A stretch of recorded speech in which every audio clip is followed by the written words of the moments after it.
At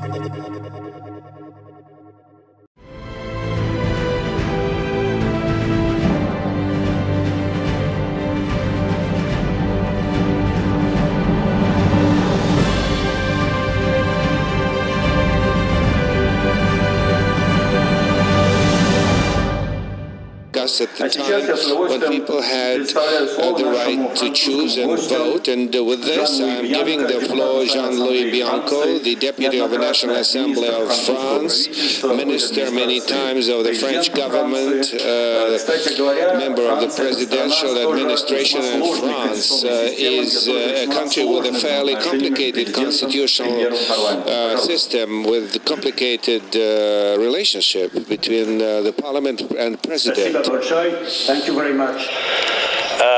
Let me begin with some remarks, brief remarks, about the state of the world before trying to bring a part of answer to the question.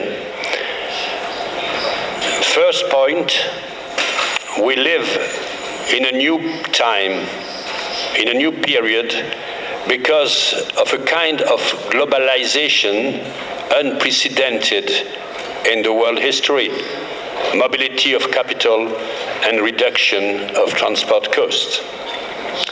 Second, new sources of growth are emerging in the world scene with new countries, Brazil, Russia, India, China. Third, this development, this phase of globalization brings, without any doubt, growing inequalities within most countries and between countries. And fourth, quest for competitiveness leads to neglecting the long-term problems. Economy for human beings, sustainable development, climate change, population migrations. In this context, what could be done? What is to be done? Obviously, it has been often said yesterday, the pure liberal market mechanism is leading to the dead end. Second point, capitalism and market tend to be worldwide, maybe more than ever.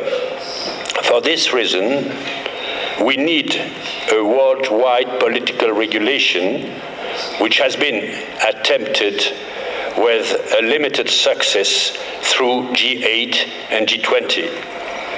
But we need, even if it seems nowadays idealistic, unrealistic, we need to build one day a kind of democratic world government. Now, going back to the question, and referring to this time at a national level,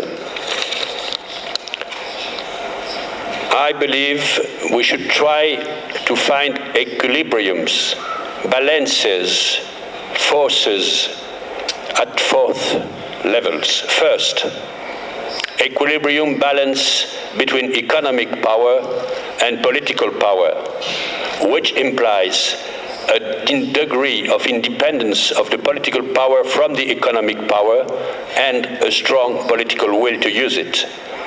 Second, balance between state and nation, state and people.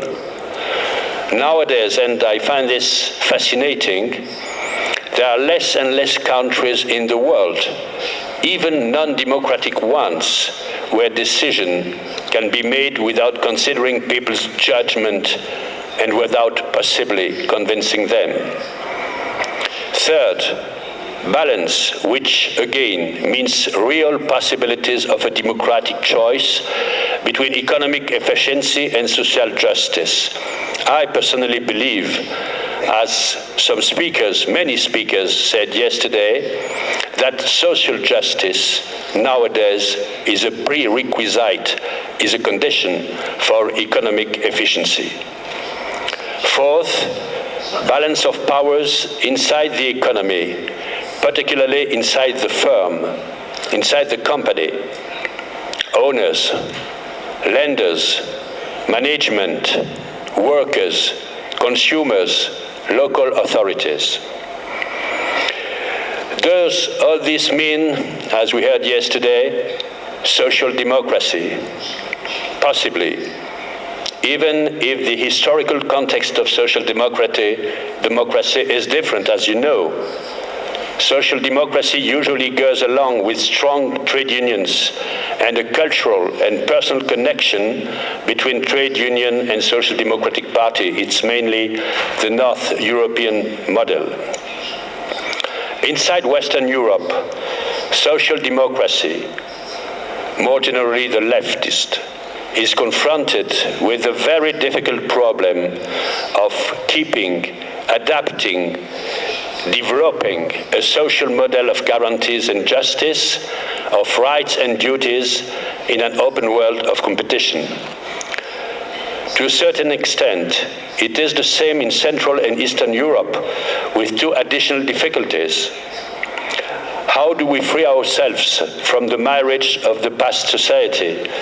And how do we build a social model, social security, health, pensions, unemployment, family in a liberal economy?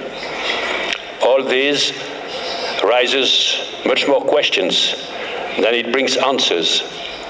Nevertheless, I like very much the idea of a new social democracy.